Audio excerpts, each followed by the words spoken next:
नमस्कार मित्रांनो. मागच्या लेक्चरमध्ये आपण anti organic of hydration reaction बघितली आहे. आजच्या लेक्चरमध्ये आपण बघणार आहोत हायड्रॉक्सिलेशन रिॲक्शन. मित्रांनो, आपण रिॲक्शनचं जे नाव आहे ते जर व्यवस्थित बघितलं तर त्या ठिकाणी काय दिसतं आपल्याला? हायड्रॉक्सिल. हायड्रॉक्सिल म्हणजे कोणता ग्रुप? OH group. म्हणजे या रिॲक्शनमध्ये काय होणार आहे? OH ग्रुपची ॲडिशन होणार आहे. ठीक आहे. मग आपण याची पहिल्यांदा रिॲक्शन बघू. त्याच्यानंतर कोणते रिएजंट वापरून ही हायड्रॉक्सिलेशन रिॲक्शन आपण परफॉर्म करतो ते बघणार. त्यानंतर त्याचं मेकॅनिझम बघणार आहे. ठीक आहे. सुरुवातीला आपण त्याची डेफिनेशन बघूयात का. काय डेफिनेशन आहे हायड्रॉक्सिलेशनची? Hydroxylation of a alkene is a reaction in which two OH groups are added across C double bond C to produce 1,2 diols. बघा, म्हणजे रिएक्टंट कोणता रिएक्टंट घेतला आपण? C double bond C. तो कोणाशी रिएक्ट होतोय? हायड्रॉक्सिलेटिंग एजंटशी. आणि आपल्याला काय प्रॉडक्ट मिळतो आहे? प्रोडक्ट काय मिळतो आपल्याला? दोघं जे कार्बन आहे अल्किनचे, त्या दोघं कार्बनला काय लागला आहे? OH ग्रुप लागलेले आहे. दोघं OH ग्रुप कसे? ॲडजस्टंट लागलेले आहे. त्यामुळे आपल्याला काय मिळालं आहे? 1,2 डायॉल.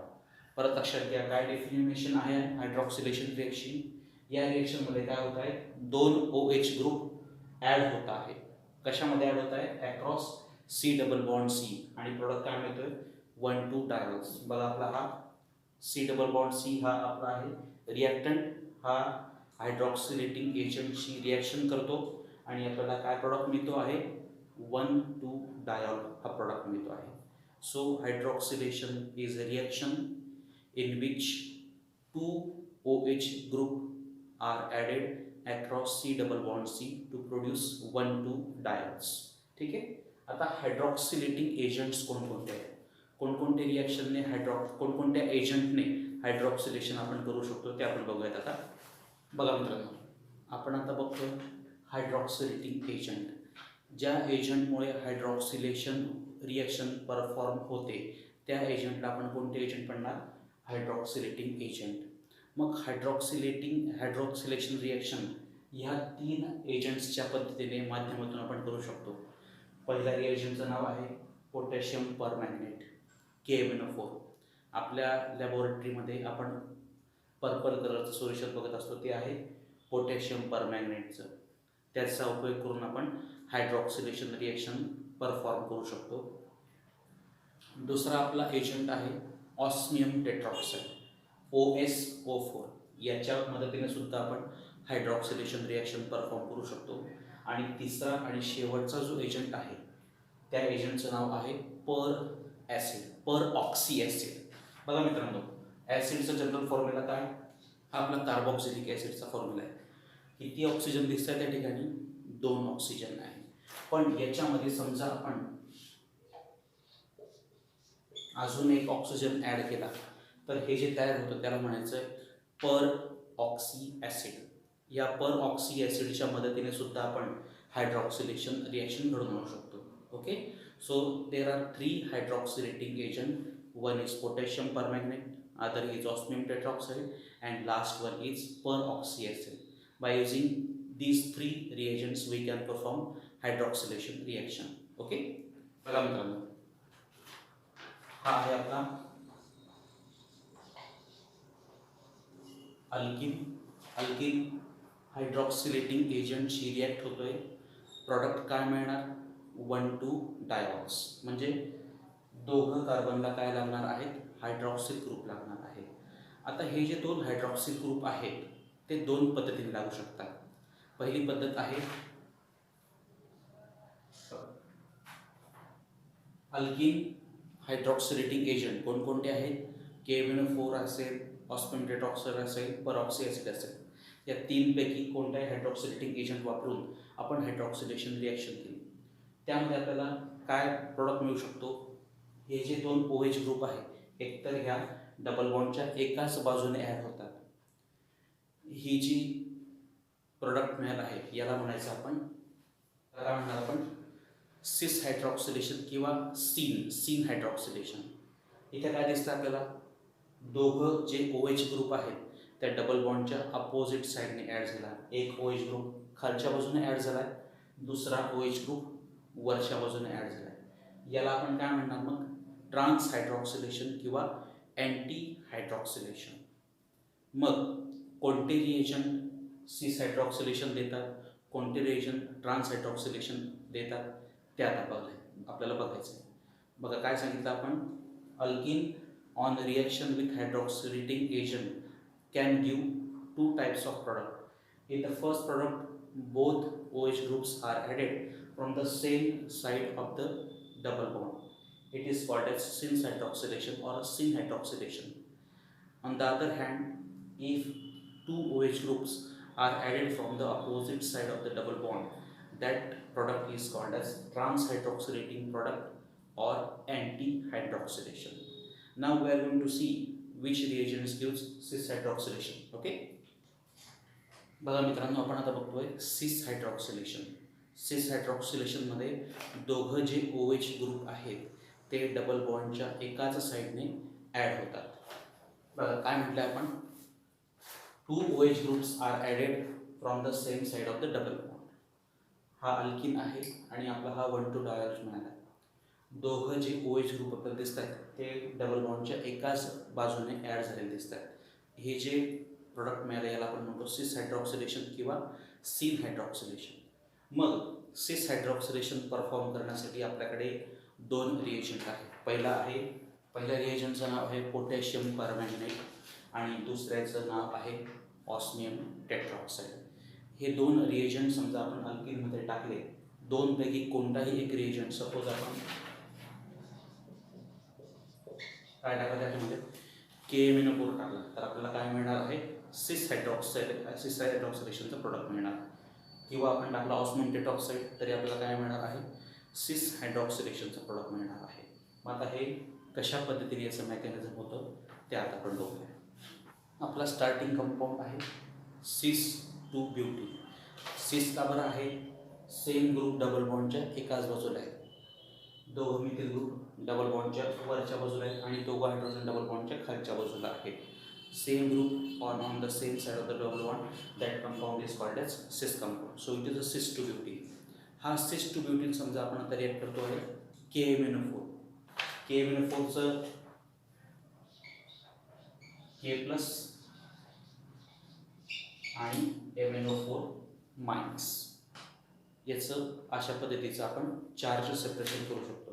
या KMnO4चं स्ट्रक्चर आपण आता काढूया. बघा K+ आणि MnO4- हा KMnO4 आहे. आता काय होतं मित्रांनो, या ठिकाणी आपल्याला सायक्लिक ईस्टर मिळत असतो. तो सायक्लिक ईस्टर कसा मिळतो ते बघूया. बघा आता हे जे पायइलेक्ट्रॉन्स आहेत त्या पायइलेक्ट्रॉन्सचा अटॅक कशावर झालेला आहे, ऑक्सिजनवर आले. हे इलेक्ट्रॉन कोणाकडे आले, ऑक्सिजनकडे आले.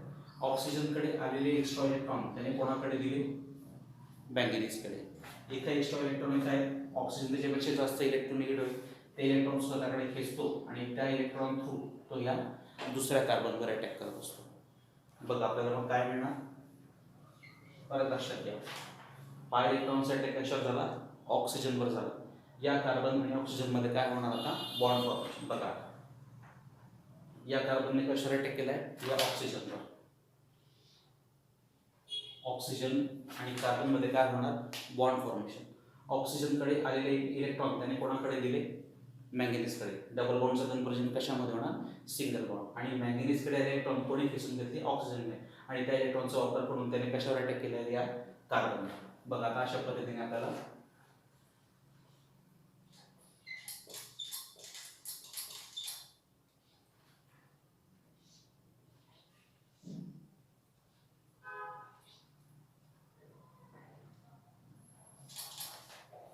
बघा पाय इलेक्ट्रॉनचा अटॅक कशावर झाला, ऑक्सिजनवर.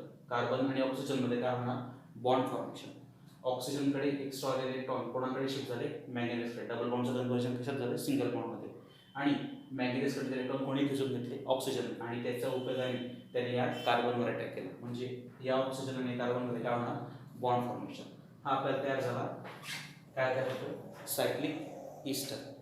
या सायक्लिक इस्टरचं नंतर आपण काय करतोय, हायड्रोलायटिक क्लिवेज करतोय. म्हणजे त्याचं काय करणार आपण, हायड्रोलिसिस म्हणजे काय, addition of water.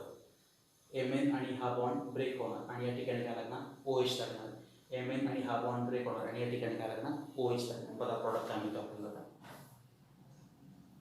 Bond break होऊन काय लागला, हायड्रोजन. बॉन्ड ब्रेक होऊन काय लागला, हायड्रोजन. काय झालं त्या ठिकाणी, हायड्रोलिसिस झालं. ठीक आहे. So cis to butene on addition with KMnO4 gives cis 1,2 diol through formation of cyclic ester. अशा पद्धतीने हे KMnO4चं आपण ॲडिशन केलेली आहे. सेम मेकॅनिझम कोणासोबत असणार, ऑस्मियम टेट्रॉक्साईड सोबत. ते कसं मेकॅनिझम आहे ते आपण बघूयात आता. सेम मेकॅनिझम आहे. सिस टू ब्युटीन रिॲक्ट होतोय ऑस्मियम टेट्रॉक्साईड सोबत. परत सिस टू ब्युटीन रिॲक्ट होतो आहे ऑस्मियम टेट्रॉक्साईड सोबत. पाय इलेक्ट्रॉनचा अटॅक कोणावर झाला, ऑक्सिजनमध्ये. म्हणजे ह्या सपोज हा C1 आहे आणि हा C2 आहे. C1 आणि ऑक्सिजनमध्ये काय होणार, बॉन्ड फॉर्मेशन. C1 आणि ऑक्सिजनमध्ये काय झालं आहे, बॉन्ड फॉर्मेशन. इथे इलेक्ट्रॉन्स आले त्यामुळे हे पाय इलेक्ट्रॉन्स कुठे शिफ्ट होत आहेत, या बाजूला शिफ्ट होत आहेत. ठीक आहे. आणि इथं जे एक्स्ट्रा इलेक्ट्रॉन्स आले ते ऑक्सिजनने खेचून घेऊन स्वतःकडे कशावर अटॅक केला आहे, C2 वर. बघा इथं C1 आणि ऑक्सिजनमध्ये बॉन्ड फॉर्मेशन झालं. या डबल बॉन्डचं कन्व्हर्जन सिंगल बॉन्डमध्ये झालं आणि इथे पाय इलेक्ट्रॉन्सने कशावर अटॅक केले, तर या दुसऱ्या कार्बनवर. इथं काय मिळालं आपल्याला, हा सायक्लिक इस्टर. या सायक्लिक इस्टरच्या नंतर आपण पुढे काय करतोय, हायड्रोलिसिस करतो आहे. म्हणजे OS आणि ऑक्सिजनमधला बॉन्ड ब्रेक होतो. इथं काय लागतोय, H लागतोय. इथं हा H लागला. याच्यात आपण बॉन्ड ब्रेक होतोय आणि इथं पण काय लागतोय, H लागतोय. दोघं जे H आहेत, दोघं जे OH आहेत ते डबल बॉन्डच्या एकाच साईडला लागले.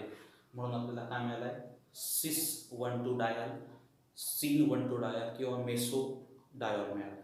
ठीक आहे. सो हे झालं सिस हायड्रॉक्सिलेशन. मित्रांनो या दोघांमध्ये सिस हायड्रॉक्सिलेटिंग एजंट कोणते सांगितले आपण, KMnO4 किंवा ऑस्मियम टेट्रॉक्साईड. हा जो ऑस्मियम टेट्रॉक्साईड आहे हा टॉक्सिक आहे, एक्सपेन्सिव्ह आहे. त्यामुळे त्याचा वापर कमी होतो. त्याच्यापेक्षा जास्त उपयोग हायड्रॉक्सिलेशन रिॲक्शन करण्यासाठी होत असेल तर पोटॅशियम परमॅंगनेटचा होतो.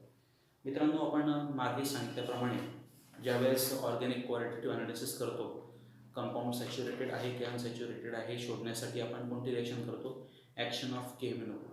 टेस्ट ट्यूबमध्ये ऑर्गॅनिक कंपाऊंड घेतो, त्याच्यामध्ये Na2CO3 टाकतो आणि वरतून KMnO4 टाकतो.